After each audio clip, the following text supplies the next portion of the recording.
want to go right to Senator Ron Johnson from Wisconsin, where there just happened to be, as we talked about the other day, of course, there was no trial for Mayorkas' impeachment, head of Homeland Security.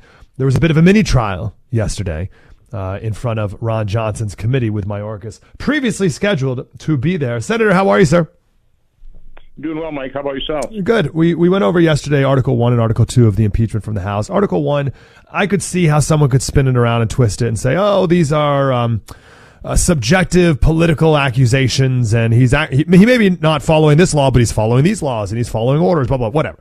Article 2, though, is here are all the times he lied in front of Congress. And no hearing about that. What did you experience? It was pointed out, I think, definitely by some of my colleagues, that lying to Congress is a felony. And, of course, Chuck Schumer and Democrats were dismissing these charges based on the fact that they didn't rise to the constitutional level of high crimes and misdemeanors. Now, I'm not a lawyer. I'm not a prosecutor, but I'm pretty sure that a felony is more serious than a misdemeanor. So, again, I mean, the Democrats simply cannot allow the catastrophe that is their open border policy to have that aired out in the public. They realize they want an open border. They caused this problem. They do not want to be held accountable for it because they realize most Americans actually want a secure border. And, my question in Mayorkas, again, it's undeniable what has happened. I put up my chart up there. It's just undeniable that, Trump had the border secure. They get into office. They blew it wide open. And so my question to Mayorkas, because I know he doesn't answer the number of questions. You don't tell us how many people are in here. I've tried that in prior hearings. So I just asked him a simple question. Why did you do it? Well, why do you not want an open border? Of course, you said, Senator, I denied the premise of your question. I mean, you might as well had a trained parrot testifying because that was his answer. I disagree with the premise of your question. So I asked him even further. I said, do you ever go to bed at night? Do you have any regrets? Do you have any remorse? I mean, understand that you're complicit. You've aided and abetted these murders, these rapes, all this crime created by illegal immigrants in this country only because of your open border policy. And his response, well, all our hearts break. Well, I'm sure. He didn't show an ounce of remorse, no regrets whatsoever.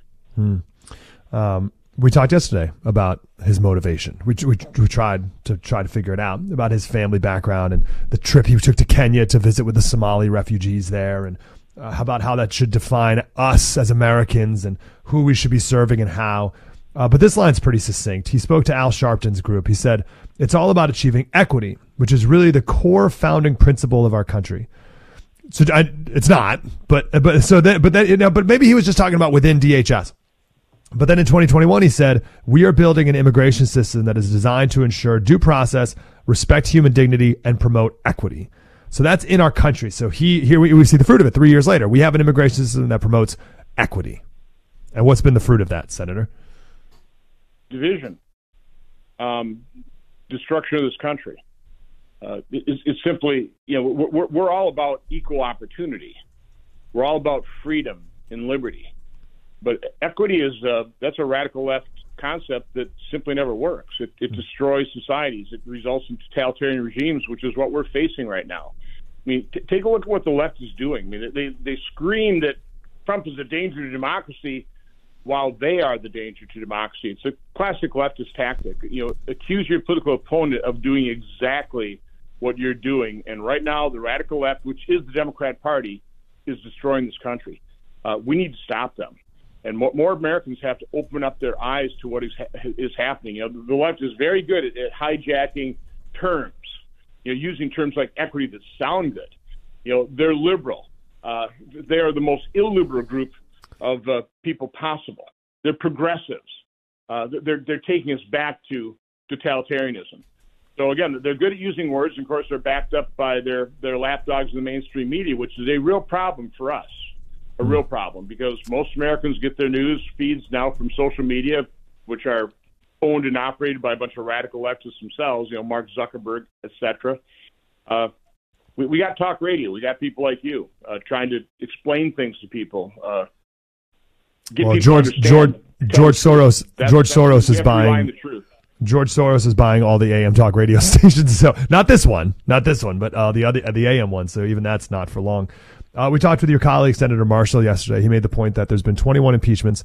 4 of the people died or resigned right away. But for the remaining 17, every single one of them has gone to trial until 2 days ago. What's this precedent now moving forward that Chuck Schumer has set? And they don't care, right? Right. Well, again, they did great harm to the U.S. Senate and to the Constitution. We didn't need to have a full-blown trial on the floor of the Senate. You could have appointed a special committee, generally with probably a bunch of lawyers from the Judiciary Committee and stuff, and have them stand in trial, do the fact-finding, and then present that to the Senate for us to vote up or down. But again, Democrats aren't interested in justice. I mean, take a look at what they're doing to our presidential nominee. Look at how they're completely ignoring the crimes of the Biden crime family.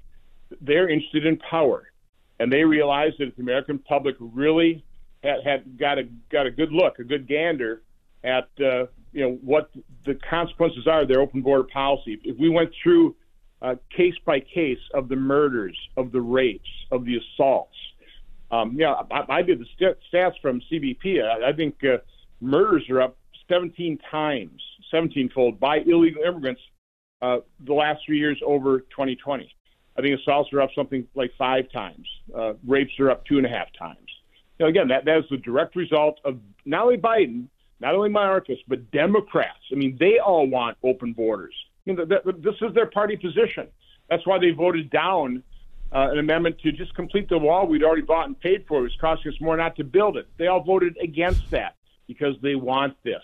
They just don't want the American people to know that they want it and that they caused this problem. They want to blame Republicans because we didn't vote for an awful bill that bipartisan bill. Well, it really wasn't. There are a couple of Republicans who wrote the thing that voted for it, but the rest of us realized that was a disaster. We got about 20 seconds. What's next for Mayorkas? What's next for the border? What more can be done from your guys' perspective? We've got to win in November. I wish we didn't have to wait that long. The fix is already in. McConnell neutered us in terms of enforcing true border security and attach that to any kind of war supplemental. It sounds like the House is just going to, with Democrat votes, pass that, bring it back over to the Senate. We've got enough votes here in the Senate. So, unfortunately, we can't use the leverage we had because McConnell neutered us from that standpoint. Nobody else's fault. That was Mitch McConnell.